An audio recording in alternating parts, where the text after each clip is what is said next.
이윤 씨 재산 분할 때문에 분노하시는 분들 정말 많습니다. 이건 내가 번 돈인데요. 왜 절반이나 줘야 하죠? 하지만 이렇게 생각하는 분들 대부분은 이미 질싸움을 하고 있을 확률이 큽니다. 내가 뭘 따지고 뭘 주장해야 하는지를 전혀 모르고 있기 때문입니다. 재산 분할은 감정 싸움이 아닙니다. 어디서부터 내 거고 어디까지 나눠줘야 하는지 법원이 보는 포인트는 따로 있습니다. 그걸 모른 채 이혼을 진행하면은 몇 천만 원, 몇 억까지 받을 수 있었던 돈을 놓치고 생각지도 못한 금액까지 분할 대상에 포함될 수도 있습니다. 안녕하세요.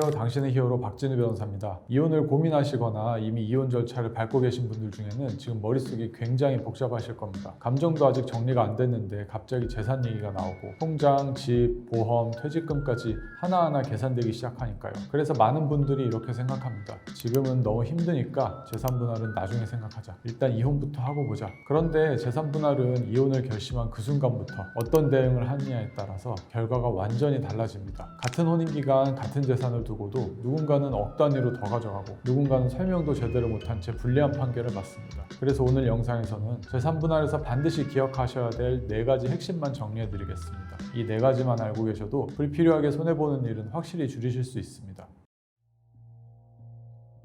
재산 분할은 누가 벌었느냐가 기준이 아닙니다. 재산 분할 상담을 하다 보면 가장 많이 나오는 말이 이겁니다. 내가 돈을 벌었는데 왜 나눠야 되냐? 상대는 집에서 애만 봤는데 이게 재산 분할 대상이 되냐? 이 질문 너무 자연스럽습니다. 그리고 억울한 마음이 드는 것도 이해됩니다. 그런데 재산 분할에서 법원이 보는 기준은 혼인 기간 동안 그만큼의 재산이 유지되고 늘어나는데 누가 얼마나 어떻게 기여했느냐를 봅니다. 그래서 직접 돈을 벌지 않았더라도 가사와 육아를 전담했다면 그 자체로 경제적 기여로 평가됩니다. 한 사람이 밖에서 돈을 벌 수 있었던 건 다른 한 사람이 집안을 책임졌기 때문이라고 보기 때문입니다. 그래서 외벌이든 맞벌이든 혼인기간이 길수록 재산분할 비율이 생각보다 크게 나오는 경우가 많습니다. 여기서 중요한 오해 하나, 결혼 전부터 가지고 있던 재산은 무조건 안 나눈다 이렇게 알고 계신 분들도 많습니다. 그런데 이것도 완전히 맞는 말은 아닙니다. 결혼 전 재산이라 하더라도 혼인기간 동안 유지, 관리, 증식에 상대방이 기여가 있었다고 보이면 분할 대상이 될 수 있습니다. 예를 들어서 부모님한테 상속이나 증여를 받은 뒤 얼마 안 돼서 이혼을 한다면 상속받거나 증여받은 재산은 분할 대상이 아닙니다. 하지만 상속이나 증여를 받은 뒤 10년, 20년 지나서 이혼을 한다면 배우자의 기여도가 인정될 가능성이 높고 이 경우 상속받거나 증여받은 재산도 분할 대상에 얼마든지 포함될 가능성이 있습니다. 물론 분할 비율에서는 차이가 날 수 있습니다. 하지만 처음부터 아예 분할 대상이 아니라고 단정하면 굉장히 위험합니다. 재산 분할은 단순한 산수가 아닙니다. 누가 벌었느냐가 아니라 이 결혼 생활 안에서 이 재산이 어떻게 형성됐는지를 종합적으로 따지는 문제입니다. 그래서 재산 분할에서 가장 먼저 버려야 할 생각이 내가 벌었으니까 내 거다 이 생각입니다. 이 기준을 정확히 이해하는 것부터가 재산 분할의 출발점입니다.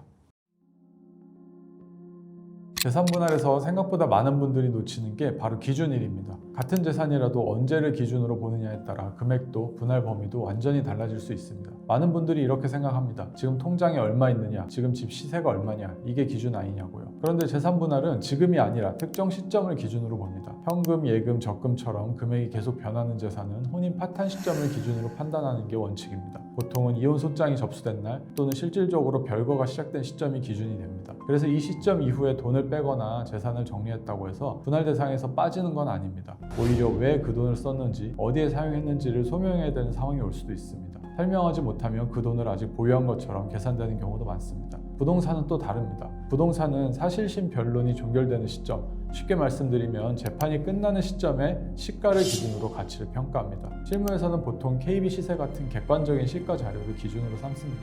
그래서 소송이 길어지면서 집값이 오르거나 떨어지면 그 영향을 그대로 받게 됩니다. 실제로 몇 년 전 부동산 가격이 급등하던 시기에는 한 달에 한 번 열리는 변론기일마다 아파트 시세가 1억씩 오르면서 재산분할 계산 자체가 굉장히 어려웠던 사건도 있습니다. 소송이 길어질수록 부동산을 가진 쪽도 나눠야 하는 쪽도 모두 예측하기 어려운 리스크를 안게 됩니다. 하지만 기준일을 잘못 잡으면 이 판단 자체가 의미 없어집니다. 이걸 어떻게 주장하느냐에 따라 같은 재산을 두고도 결과가 완전히 달라지니까요. 그래서 가장 먼저 정리해야 할 건 얼마냐가 아니라 언제냐입니다. 이 기준을 놓치면 아무리 억울해도 법정에서는 그 억울함을 반영하기가 어렵습니다.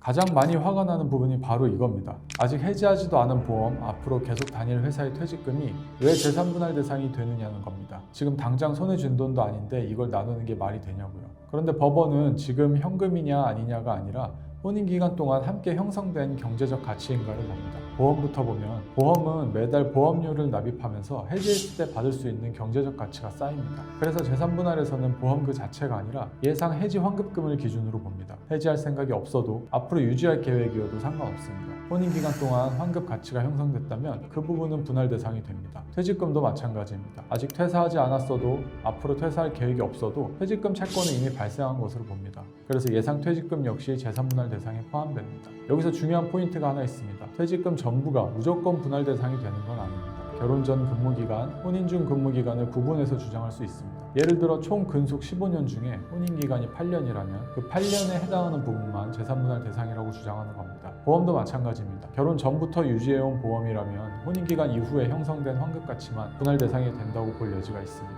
그래서 언제부터 형성됐는지, 혼인기간과 얼마나 겹치는지, 어디까지가 분할 대상인지 이걸 정리하지 않으면 보험과 퇴직금은 가장 크게 손해보는 영역이 됩니다.